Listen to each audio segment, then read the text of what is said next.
Hi Virgo, welcome and this is your reading. Be open-minded po, hindi po halos lahat makaresonate.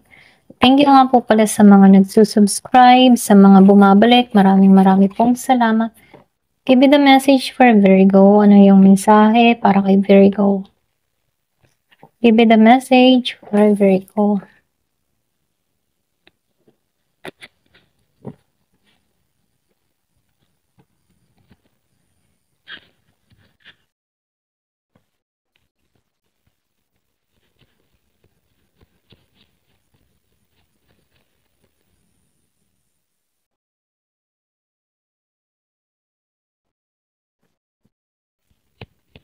Yung iba sa inyo, nakikitaan ko dito na meron ditong parating na pag-ibig, meron ditong kasaganahan. So, nakikitaan ko dito yung masayang mangyayari sa'yo. Meron ditong positive vibes na parating sa'yo. Iba sa inyo kung meron kang kadiling na Scorpio, Cancer, and Pisces. So, meron ako nakikitang pagtungo sa'yo, okay? Siya yung tipo ng tao na nag-betray sa'yo or nasaktan ka ng tao na to. Meron kang hinanakit dito. So, nakikita ko dito, meron ditong maglalakas loob na tumungo sa'yo. Meron ako nakikitang mangungulit, okay? So, lumalabas dito, yung bang tipong handa niyang ayusin yung problema sa pag-itan ninyo. Ayan, sa pag-itan niyo. Maglalakas loob siya dito na kausapin ka. Maglalakas loob tong tao na ito na suyuin ka. Andun yung tapang niya. Walang makakapigil sa tao na to. Ito lang nakikita ko. Gusto ng tao na ito ng pagbabago. Yung iba sa inyo, nagiging masagana ngayon. Nagiging abundance. Maraming nangyayari sa'yo. So, nakikitaan ko dito kung ano man yung mga tinarabaho mo. Ngayon mo nare-receive yung blessing. Kumbaga, ngayon mo pinipitas yung iyong mga pinaghirapan. So, may pag-aani ng tagumpay na nangyayari dun sa iba. Nakikitaan ko rin dito, meron pamana or pwede rin sabihin meron kang madidil dito na kontrata. Meron ditong hatid na pera. Yung iba naman sa inyo, pwedeng commission. Kung meron ka mang binebenta. So, nakikitaan ko dito, merong commission kung isa ka sa mga nagbebenta ng lupa or meron kang kasamahan, So, nakikita ko dito merong commission na marireceive, may perang parating, maghahatid to ng tagumpay para sa tao na to. Kasi marami naman kayong Taurus, okay? So, nakikita ko dito, meron lang ditong magiging masagana. Ayan. Yung iba naman sa inyo, merong may pag-ayos, may pag-ibig na parating. Handa na tong tao nito sa balance na relasyon. Nasa sayo na lang kung tatanggapin mo to. Ito lang nakikita ko dito. So, nakikitaan ko dito yung makikipagkasundo tong tao na to. Gusto niyang muling makipagkaibigan sa'yo. Gusto niyang makipag-ayos dito. So, nasa iyo yung desisyon dito kung tatanggapin mo to. Lumalabas talaga. So, meron ditong gagawin hakbang itong tao nito, maglalakas loob. Meron ditong susuyuin kang muli, liligawan kang muli. Meron ditong mangumbinsi sa'yo, pupuntahan ka dito. Andun yung lakas ng loob ng tao na to, hindi to ibang wala makakapigil sa kanya. Ngayon, ito lang nafe-feel ko sa tao mo. Meron ditong parating, patungo sa bahay mo. Malakas ang ex, kung meron kang ex, past lover, meron kayong conflict ng tao nito, yung iba sa inyo, inabandona ka nito or iniwan ka nito. Ito lang nakikita ko dito. Ayan. Kaya magbabalik to. Pwedeng nagkamali siya sa desisyon niya na ginawa sa'yo kasi nagiging masagana ka na dito. Kumbaga para kang yung malaking isda para sa kanya. Kaya magbabalik to. Give me the message. O, diba? Yung sinabi ko kanina, makikipagkaibigan. So, lumabas nga. Gusto nito makipagkaibigan sa'yo. Gusto niya dito na makipagkasundo sa'yo. So, nakikita ko dito yung plano ng tao na to ay kakaibiganin kang muli. Ayan, nasa iyo na yung decision kung tatanggapin mo to. Malakas yung Scorpio, Cancer, and Pisces. Meron din ako nakikitang Gemini, Aquarius, and Libra.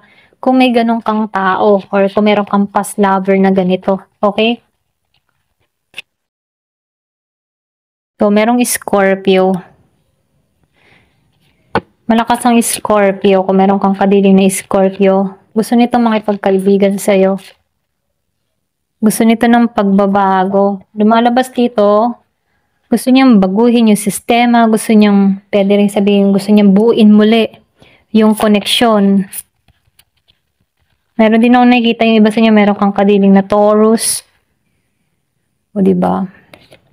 Meron masagana. Yung lumabas kanina dito, may mapera dito, may masagana, meron siyang swerte na dumarating sa buhay niya. So, nagiging siyang mapera dito, maraming biyaya siyang nare-receive.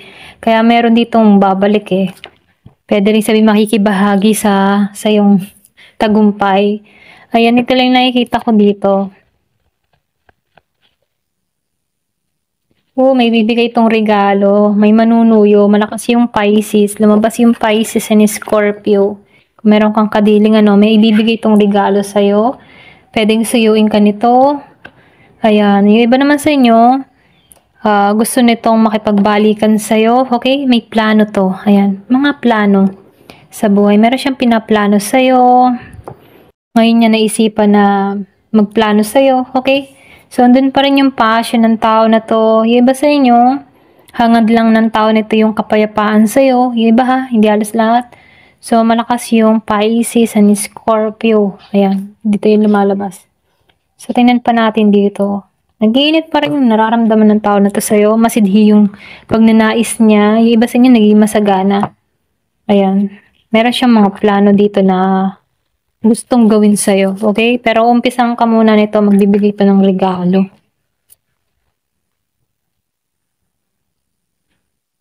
So, habang tumatagal, dun lumago yung nararamdaman nito. Pwedeng lumago yung nararamdaman nito nung hindi ka na nagparamdam dito.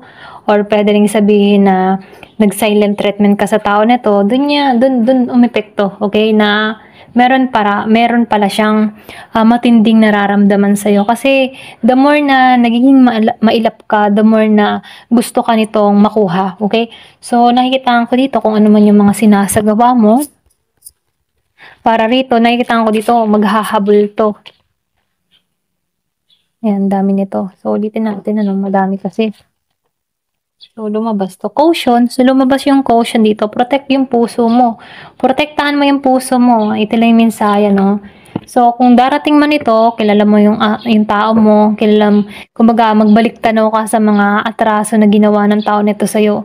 So, protektahan mo yung puso mo. Pwede kasing maulit muli ito. Pwede rin, kaya ito magbabalik ay meron ng intention sa'yo. So, maging kang aware, okay? Maging aware ka or pwede rin obserbahan mo tong tao nito kung sigurado ba yung kanyang intention sa'yo. So, gusto ng tao na to ng renewal sa'yo. Gusto niya ng panibagong connection sa'yo. So, nasa sa iyo kung tatanggapin mo tong tao nito. Ito yung inaasam niya. Ito yung ninanais niya. Pagdating sa'yo, bagong connection.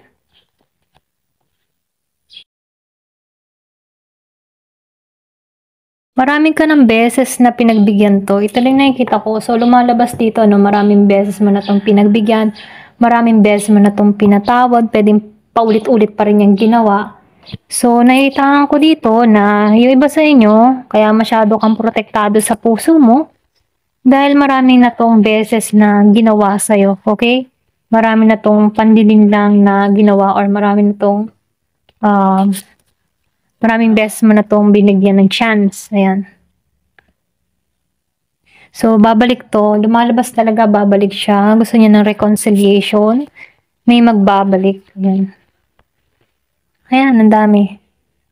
Ang dami gustong sabihin sa'yo. Yan, pasensya na kung meron kang naririnig.